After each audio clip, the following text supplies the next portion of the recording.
Actually, all through life I've been insecure, and which is terrible. But since the age of 9, I suffered from insecurities, and I was always, I guess, in Caribbean families. I'm Haitian. You're never good enough.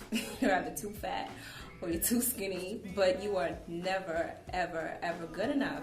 And I was always a small one. Like, from then until now, you could see pictures compared to me and anyone. And I was always significantly smaller. And that definitely played head games with me from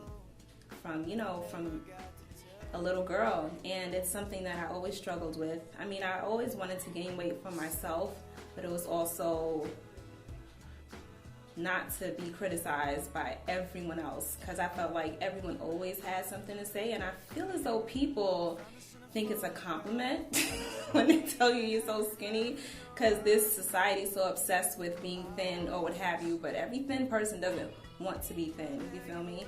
And it was a struggle, and I can say that it's still a struggle, but not as bad as it was when I was 9 years old. So weight was always an issue. I never felt good enough. I never felt pretty enough. It was always a problem for me. And then when it comes to hair, that wasn't easy either. My hair's pretty kinky, which is not, it's not really compared to the mainstream society. As a little girl, I always wanted the long, white, blonde hair that my Barbie dolls had. I would even run my hair under hot water, thinking that it would get straight, because, I was a little kid, and they pressed my hair with the hot comb, so I'm like, yeah, hot water is probably the same thing. Clearly, yeah, it wasn't the case. So I begged my mother for a perm, so she perms it in the 4th grade. And I was just ecstatic, because I thought this was the solution to all of my nappy problems. Like, my hair would be straight, and it was real straight, real straight, until 2 months later when it started kinking up again. And I was like, yeah, what's going on? So they don't tell you when you get your perm that you're gonna have to get a touch-up every 2 months. Every 2 months or less if your hair is kinkier than the rest of the people. So yeah, I had new growth in the kitchen. It's always in the kitchen, right back here.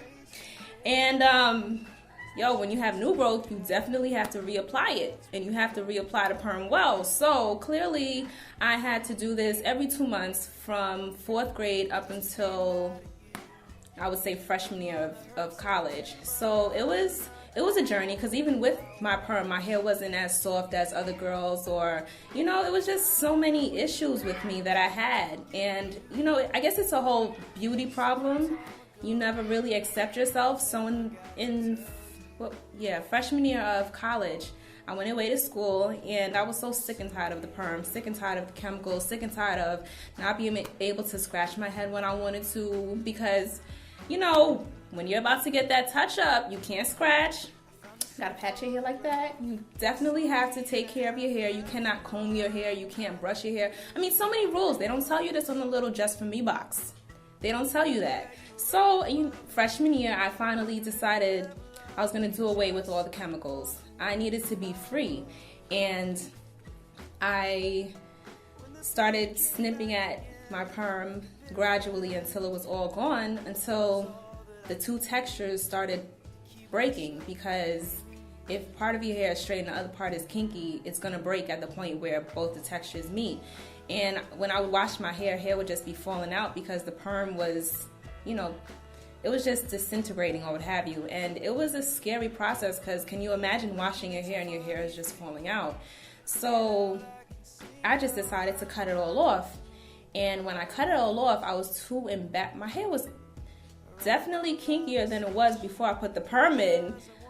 Anyway, that's another story. So yeah, when I cut it all off, I wasn't even comfortable with my hair natural. So I wore braids for about 4 years, which was the whole duration of my time in college.